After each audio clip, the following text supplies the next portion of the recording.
mix of sprawling old farmhouse, barn, and warren, had a fresh coat of white paint with blue trim, and the oversized nest on the porch looked cozy with its pink pillows.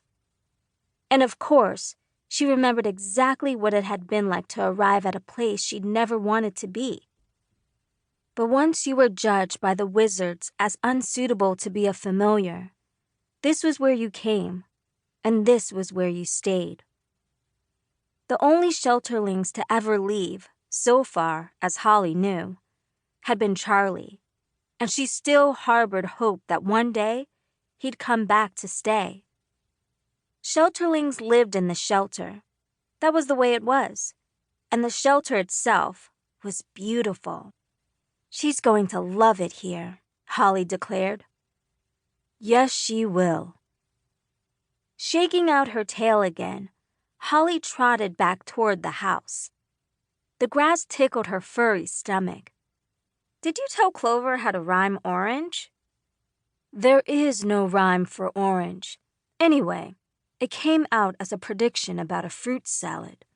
She rhymed it with a mute ballad, which was brilliant."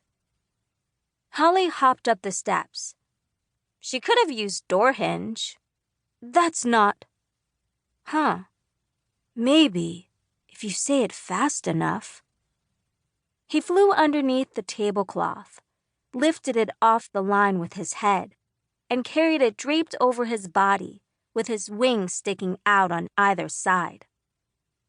As he flew into the house beneath the cloth, she heard him muttering, "Orange, door hinge, orange, door hinge," over and over.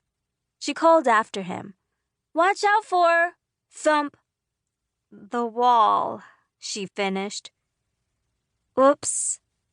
She swallowed a giggle. "Don't laugh." "Of course I wouldn't." She put her tail over her mouth and laughed into the fur as she went inside. She heard a second feathery thump as he bumped into another wall.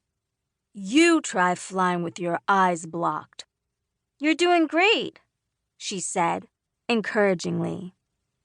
Gus reached the dining room at last, settled on the edge of a livestock trough, and shook off the tablecloth.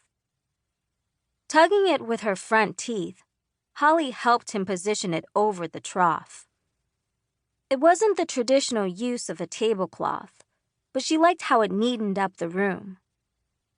Just because this was a place that no one ever wanted to come didn't mean it couldn't be nice.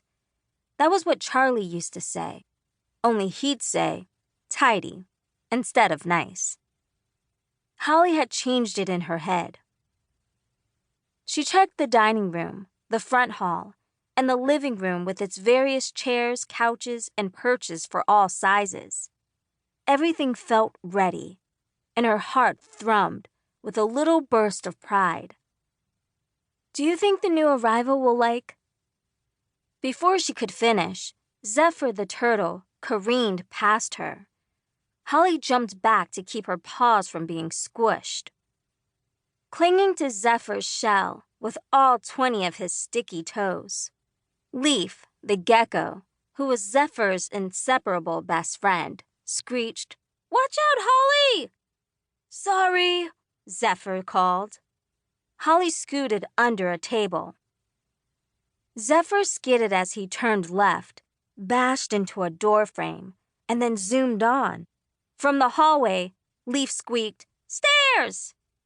And then there was the unmistakable thump, thump, thump of a turtle going down a set of stairs very rapidly, followed by a muffled thud as they reached the sublevel of the shelter, where the Shelterlings who preferred to live underground had their rooms. "Are you all right?" Holly called after them.